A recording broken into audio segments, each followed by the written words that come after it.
여러분 반갑습니다. 제 근로소득 원천징수 사원 등록 작업의 두 번째 시간입니다. 지난 시간 저희가 진도준 사원에 대해서 사원 등록 작업과 부양가족 등록 작업에 대해서 마무리를 했었고요. 이번 시간 두 번째 예제와 세 번째 예제에 대한 사원 등록과 부양가족 작업 이어가 보도록 하겠습니다. 저희 지난 시간 0202 3일미디어 회사의 진도준 사원 등록을 했고요. 기본 등록 사항 탭에서 생산직 여부 혹은 보수 월액 부분이 중요하다라고 얘기 드렸으며 부양가족 명세 탭에서 부양가족 등록을 했는데 이 부양가족은 등록하는 실무적인 내용도 사실은 중요하지만 그보다 더 중요한 건 부양가족 공제 대상이 되냐 되지 않느냐라는 것을 나이와 소득 금액을 가지고 구분 판단해 주는 것이 훨씬 더 중요하다라고 설명을 드렸습니다. 이론적인 내용을 조금 정리를 해달라고 부탁을 드렸고 한번 외운다고 해서 내용 정리가 다 되는 것은 아니고요. 다양한 문제를 풀면서 여러 사례들을 가지고 한 번씩 더 추가 정리해 줄 필요성은 있습니다. 자, 이번 시간 두 번째 사례와 세 번째 사례에 나오는 사원 등록과 부양가족 등록 작업 이어가 보도록 하죠. 앞에 얘기 드렸듯이 사원 등록을 하거나 부양가족 등록을 하는 실질적인 작업보다는 대상, 공제 대상 여부 판단에 조금 더 관심을 가져 주셔야 합니다. 저희 아이캔 세무 2급 교재 532페이지 내용이고요. 사원코드 2001번으로 최송화 사원을 등록하라고 했습니다. 입사 연월일 내 외국인 구분 나와 있고요. 주민번호를 보니까 뒷자리 앞번호가 숫자 2라고 되어 있네요. 남성이 아니라 여성이라는 거죠. 자, 남성이 아니라 여성이라면 조건 판단할 때 추가 공제에 부녀자가 될 수도 있다. 물론 한부모도 될 수 있지만 부녀자 공제 대상 되는지 판단해 주실 필요성이 있고요. 국민연금, 건강보험, 고용보험, 보수 월액 확인하시고 생산직 여부는 생산직 비과세 적용은 받을 수 없겠습니다. 내용 확인하셨다면 사원 등록 작업부터 먼저 해보도록 하죠. 저희 프로그램 열려져 있는 상태고요. 자, 갑니다. 회사 코드를 사원 코드를 2001번으로 하라라고 했고요. 성명은 최송화입니다. 주민번호 입력할 거고요. 750426211111번입니다. 자, 기본 나이 자동 계산되시는 거 확인하실 수 있고요. 부녀자 공제가 대상이 된다라면 여기에 1번을 체크해서 여로 만들어 주시면 되는데, 자, 우리 확인해 주실 거. 자, 자료 다음 내용 보신다면 부양가족 내역이 나오면서 최송화에 대한 뭐가 설명이 되어 있냐. 근로소득금액 설명이 나옵니다. 3천만 원 초과라고. 부녀자 공제는 남성은 불가능하고 여성만 가능하죠. 혼자 사는 미혼 여성은 안 되시고 부양 가족이 있는 세대주여야 된다라고 했습니다. 일단 저희 자료 보시면 최송화가 아니라 배우자인 이익준이 있고 이익준이 세대주라고 나와 있는 걸 확인할 수 있고요. 더더욱이 소득금액이 3천만 원 초과되기 때문에 부녀자 공제는 공제 대상이 아닙니다. 따라서 부녀자는 여로 만들어 주셔야 되고요. 실수 많이 하시니까 꼭 체크해 주셔야 합니다. 기본 등록 사항에서 주민번호 작성하셨고요. 생산직은 대상 아니다. 부라고 설명드렸고 원래 주소는 우편번호 검색을 해서 작성하셔야 되지만 저는 우편번호를 별로 좋아하지 않아서 서울시 강남구 강남대로 2-3 양재동으로 입력을 할 건데 여러분들은 가급적이면 우편번호 검색에 입력하는 방법을 한 번은 꼭 해 보셔야 합니다. 국민연금 보수월액이 3,700만원이 370만원이고요. 건강보험도 370만원, 고용보험도 370만원으로 입력할 거고 보수월액이 들어가야 향후에 급여 계산할 때 이 부분이 자동 계산됩니다. 산재보험 여로 체크되어 있는 걸 확인하실 수 있습니다. 기본적인 기본사항은 크게 어려운 내용은 없고요. 얘기 드린 대로 부양가족 명세에서 부양가족 등록이 훨씬 더 중요하다라고 얘기를 드릴 수 있습니다. 자, 배우자 먼저 보죠. 배우자의 부양가족이 세대주인데 배우자가 세대주고 사업소득 결손금이 있고 근로소득금액이 있네요. 만약에 근로소득금액만 있다라면 공제 대상이 안 됩니다. 100만 원 초과되니까. 다만 결손금, 결손금은 우리 이론 파트에서 2월 결손금 공제 설명을 드렸는데 사업소득에서 마이너스가 발생했다라는 거죠. 사업소득에서 발생한 결손금, 참고로 결손금은 사업소득과 양도소득에서 발생할 수 있고 결손금은 다른 종합소득금액에서 특히 사업소득은 2월 공제가 15년 동안 가능하다. 다만 부동산 임대사업소득은 부동산 임대소득에서만 공제가 되고 일반 사업소득은 근로, 연금, 이자 배당, 근로연금 기타 이자 배당 순서대로 공제 가능하다라고 했죠. 지금은 결손금이 1,000만 원이다. 근로소득 금액이 800만 있다 하더라도 종합소득상에서는 결손금이 200만 원 나옵니다. 따라서 배우자는 기본 공제 대상은 가능하겠죠. 앞서 설명드렸듯이 최송화의 부녀자 공제 대상은 해당되지 않습니다. 이 세상 위 우주 자녀 소득 금액 없으니까 나이만 판단하시면 되고요. 최은철 형제 나오는데 장애인복지법상 시각장애인 장애인의 경우는 나이는 보지 않지만 소득 제한은 본다라고 했거든요. 이자 소득이 2,500입니다. 이자와 배당 소득을 합한 것을 우리는 금융소득이라고 했고요. 금융소득이 2천만 원이 초과되면 기본 공제 대상이 되지 않는다. 반대로 2천만 원까지는 공제 대상이 된다라고 설명드렸습니다. 지금 최은철은 소득 금액 때문에 기본 공제 대상은 안 되고요. 정아영 위탁 아동이죠. 23년 2월부터 위탁 중이라고 나오는데 만 18세 미만이고 6개월 이상 위탁에 해당된다면 당연히 공제 대상자로 작성할 수 있고 기본공제 받을 수 있습니다. 자, 부양가족 등록 작업 한번 해보도록 하죠. 자, 본인은 등록돼 있으시고 연말관계 F2번 배우자 이익준 등록하겠습니다. 배우자 이익준 내국인의 주민번호 입력하실 거고요. 731123111113번으로 입력하시고 배우자가 소득 금액이 있어서 공제 안 된다면 불을 체크하지만 지금 이익준은 결손금이 있어서 공제 대상이 됩니다. 장애는 아니고요. 위탁 관계 가셔서 F2번 배우자 체크하겠습니다. 이 위탁 관계는 실제 자격 시험에서는 채점 대상이 아니니까 굳이 입력 안 하셔도 그게 상관은 없고요. 네, 필요하다면 기본사항만 입력하시면 됩니다. 다음 자녀 등록하실 건데 이 세상부터 먼저 가죠. 연말관계 F2번에 소득자에 대한 직계비속 자녀 4번입니다. 이런 성명이 이 세상 내국인의 주민번호 입력할 거고요. 04-0405-411-1110번으로 입력합니다. 나이가 20살이라고 나오니 20세 이하로 공제 가능하십니다. 20세 이하의 기본공제 대상 자녀가 되니까 뒤쪽 자녀 세액공제란에 동그라미 자녀 세액공제 대상이 된 걸 확인할 수 있고요. 출산 입양은 당해 연도에 출산하거나 당해 연도에 입양한 경우만 체크를 하게 됩니다. 위탁관계에서 자녀죠. 4번의 자녀. 다시 연말관계 4번에 비속 자녀 넣을 거고요. 이 우주 자료 입력합니다. 내국인의 주민번호 입력할 거고요. 07-0711-3111115번으로 작성하고요. 17세니까 역시 20세 이하로 기본공제 대상 됩니다. 나이 조건 보셨고 소득이 따로 없다라면 당연히 공제 대상 체크될 거고 기본공제 대상 자녀니까 자녀 세액공제 대상으로 자동 체크되는 걸 확인하실 수 있습니다. 다음 차은철 입력하실 건데 연말관계 F2번의 형제 자매죠. 최은철 내국인 1번 갈 거고요. 81-0203-1-222-6번으로 입력을 합니다.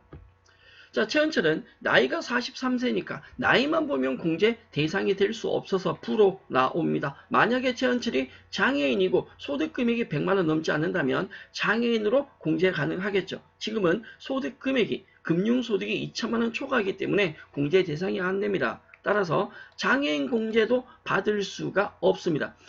부녀, 잔부모, 경로우대 장애인 같은 추가 공제는 기본 공제 대상자에 한해서 받을 수 있기 때문에 일단은 기본 공제 대상자여야 합니다. 위탁관계 F2번 누르셔서 본인의 동생이죠. 남동생입니다. 남동생을 뭐로 체크하지? 저는 30번에 매로 입력해 보겠습니다. 다음 정하여 위타가동 입력할 건데 연말관계에서 2번, 8번에 위타가동 체크할 거고요. 정하여 내국인의 1번 체크하시고 18 0102 42 314 55번으로 들어갑니다. 18세 이하 맞고요. 6개월 이상 위탁 아동으로 되기 때문에 기본적으로 20세 이하로 체크하시고 위탁 관계는 F2번 눌러서 막대를 아래쪽으로 조금 내려오시면 기타라는 항목이 있을 겁니다. 나와라 기타. 네, 110번에 있네요. 설명드렸듯이 위탁관계는 크게 비중을 두지 않으셔도 되겠습니다. 최소화 사원 등록하셨고 기본적인 부양가족 명세까지 작성했습니다. 자, 하나 더 내려가 볼까요? 아래쪽에 가면 기본공제 인원에 보면 세대주 구분에 세대주냐 세대원이냐 라는 걸 체크하는 부분이 있는데 실제 자격시험에서 이 부분까지 체크하진 않지만 저희는 배우자 이익준이 세대주고 최송화 본인은 세대원이기 때문에 2번까지 체크해 보도록 하고 실질적으로는 하단에 공제 대상 인원 이 부분이 채점 대상의 근거가 된다라고 생각해 주시면 되겠습니다. 자, 다음 두 번째 최성화 사원 등록 마쳤고요. 부양가족 등록에 대한 추가적인 설명은 나와 있으니까 이 부분은 참고로 봐주시면 좋겠습니다. 네, 다음 내용 제 교재 534페이지 세 번째 자료 나옵니다. 주요정 사원 등록하라고 나와 있고요. 코드 번호가 3001번 자료 보시면 입사 연월일 주민번호 기본 자료 있으시고 보수월에 190만원 확인할 수 있습니다. 눈여겨보실 내용은 바로 이 부분인데 생산직 여부가 여라고 되어 있어요. 주요정 사원은 생산직이라는 거죠. 여기서 우리가 확인할 거 생산직 사원은 연장, 야간, 휴일 근로가 비과세가 될 수 있습니다. 그렇다면 이 주요정 사원이 만약에 연장, 야간, 휴일 근로가 있을 때 비과세가 될 수 있는지 없는지는 사원 등록 화면에서 처리하셔야 된다라고 했거든요. 생산직 사원이고 월정급여가 190이니까 210만원 안됩니다. 전년도 총급여가 3천만원 넘지 않는다면 비과세 적용받을 수 있을 텐데 저희 부양가족 자료에 보시면 주여정에 직전년도 총급여 2,700만원 되어 있네요. 따라서 사원 등록 작업 단계에서 연장 야간 휴일 근로를 비과세로 설정을 해 주실 필요가 있습니다. 내용 확인하셨다면 사원 등록 작업 해 보도록 하시죠. 자, 기본 사원 등록 입력 화면 나와 있으신 상태이고요. 코드 번호부터 갑니다. 코드 번호를 몇 번으로 하라? 3001번으로 하라 라고 했고요. 성명이 주여정입니다. 주민번호 작업을 하실 건데 주민번호가 831003에 1549757번입니다. 나이 자동 계산 되시고 입사 연월일은 2024년 12월 1일입니다. 급여 자료 입력하실 때 12월 입사하기 때문에 1월부터 11월 급여 자료는 나타나지 않고 향후에 12월 급여 자료 입력하실 때 내용이 나오게 될 겁니다. 생산직 여부 생산직이다 라고 했고요. 생산직이라면 비과세인지 아닌지를 체크하셔야 되는데 우리는 생산직이고 월정급이 210만원 넘지 않고 전년도 총급여 3천 안 되니까 연장근로는 비과세 적용받을 수 있습니다. 전년도 총급여 2,700만원 체크했고요. 주소 원래는 우편번호 검색하셔야 되지만 저는 우편번호 별로 안 좋아한다 라고 했으니까 서울시 관악구 관천로 10길 4의 신림동 직접 입력하겠습니다. 여러분들은 가급적이면 우편번호 검색 한번 해보시고요. 국민연금 보수월액은 190만원이다. 건강보험도 190만원이고요. 고용보험도 190만원으로 입력하겠습니다. 산재보험 대상되어 있으시고 퇴사연월일 따로 없으니까 입력은 생략하죠. 지금처럼 기본사항 등록 작업 마쳤는데 생산직 여부는 조금 신경 써서 봐주셔야 합니다. 향후에 우리가 급여 자료 입력할 때 연장근로를 비과세로 등록을 한다라고 하는데 그 연장근로는 급여 자료 입력에서 비과세 한다고 해서 비과세가 되는 것이 아니라 여기에서 생산직 여부에 연장근로 비과세가 비과세로 체크되어 있을 때만 비과세 처리가 됩니다.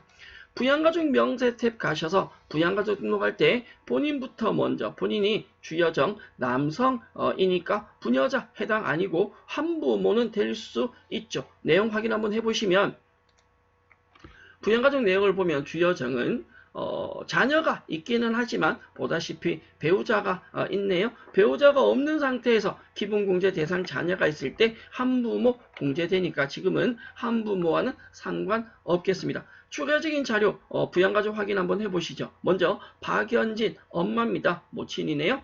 동거하고 있고 양도소득 금액이 200만 원 있다라고 나오는데 우리가 양도와 퇴직은 불유과세 종합소득과세, 종합과세 대상은 아니죠. 하지만 이 양도나 퇴직의 분류소득도 소득금액이 100만원 초과되면 기본공제 대상자가 될 수 없습니다. 지금 어머니는 양도소득금액이 100만원을 초과하기 때문에 기본공제 적용 받을 수 없고요. 배우자의 경우는 복권 당첨 소득 나옵니다. 우리 복권 당첨 소득은 3억까지는 22%, 3억 초과는 33%의 원천 징수를 하잖아요. 지방소득세 포함해서. 그런데 복권과 일용근로소득은 대표적인 무엇이다? 완납적 원천 징수다. 소득은 있으나 소득 금액이 잡히지 않는 완납적 원천 징수입니다. 따라서 배우자는 복권 당첨 소득이 있다 하더라도 소득 금액이 잡히지 않기 때문에 기본공제 대상 가능하고요. 주의해서는 소득 없으니까 나이만 판단해 주시면